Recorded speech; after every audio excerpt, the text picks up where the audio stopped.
Ahojte, to je Lukáš Piperek. Ja som si dnes počas rozhovoru uvedomil, alebo teda všimol, ako to svoje šťastie, tú svoju pohodu odkladáme na neskôr.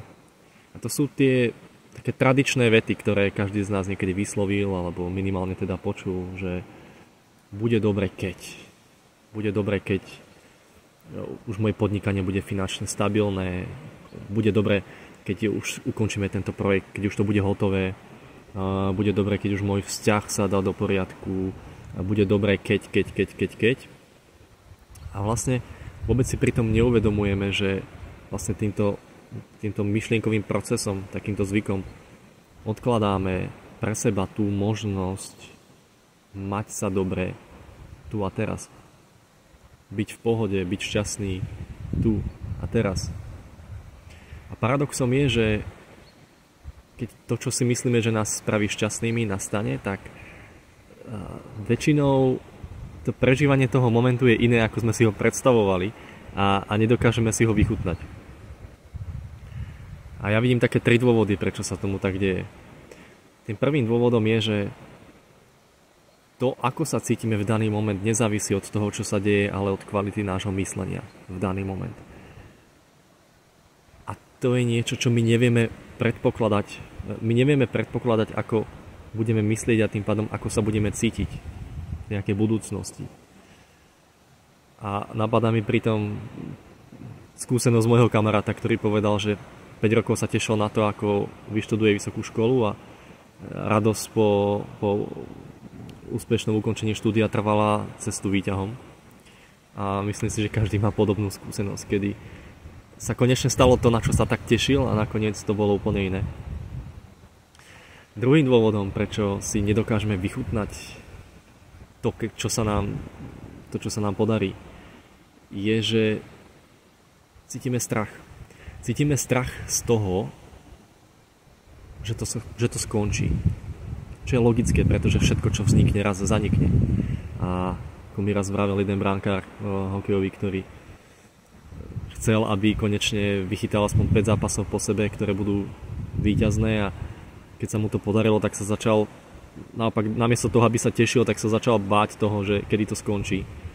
Že to je krásne vykreslenie toho, že ako náhle sme pripútaní k nejakému budúcemu výsledku, tak ako náhle nastane, tak zároveň sa bojíme, že o to môžeme prísť. Že to znovu stratíme.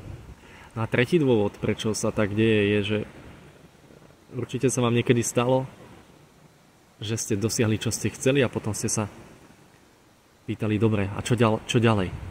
Čo viac? Čo ešte?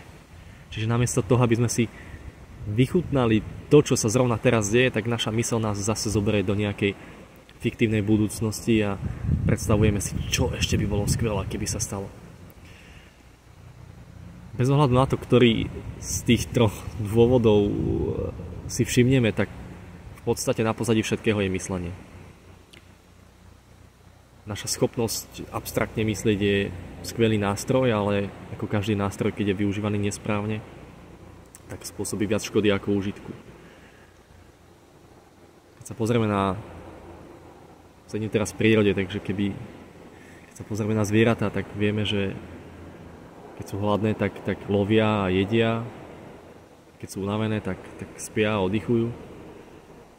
A ako náhle si ich konanie vyžaduje nejaké plánovanie, ako postaviť hniezdo alebo pripraviť zásoby na zimu, tak je to skôr otázka inštinktu ako nejakého premýšľania.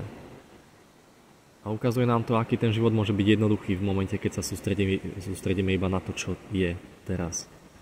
A možno nemusíme to svoje šťastie a tú svoju pohodu odkladať do nejakých predstav o tom, ako nám bude, keď sa niečo splní, ale práve to čaro je v tom ponoriť sa do toho, čo je, čo už teraz je. A nechať sa životom viesť, nechať sa prekvapovať a robiť, čo nám v danom momente napadne. Pretože ako náhle sme naozaj ponorení do toho, čo sa odohráva, tak neexistuje nič ako nedostatok, neexistuje nič, čo by nám chýbalo. Čiže vtedy čokoľvek tvoríme, tak netvoríme z pocitu toho, že ten výsledok potrebujem a tým pádom som k nemu pripútaný, ale tvorím to preto, že že chcem. To je taká oslava toho nášho šťastia. Takže môžeme si všimnúť, že veľmi ľahko odložíme tú svoju pohodu a to svoje šťastie do nejakej predstavy, ale nikto z nás šťastie v predstave nenašiel, takže možno je čas pozrieť sa opačným smerom. Verím, že to dáva zmysel a ak vám k tomu čokoľvek napadne, dajte vedieť, napíšte koment. Takisto to môžete zdieľať s niekým, komu si myslíte, že by to mohlo pomôcť. Čaute.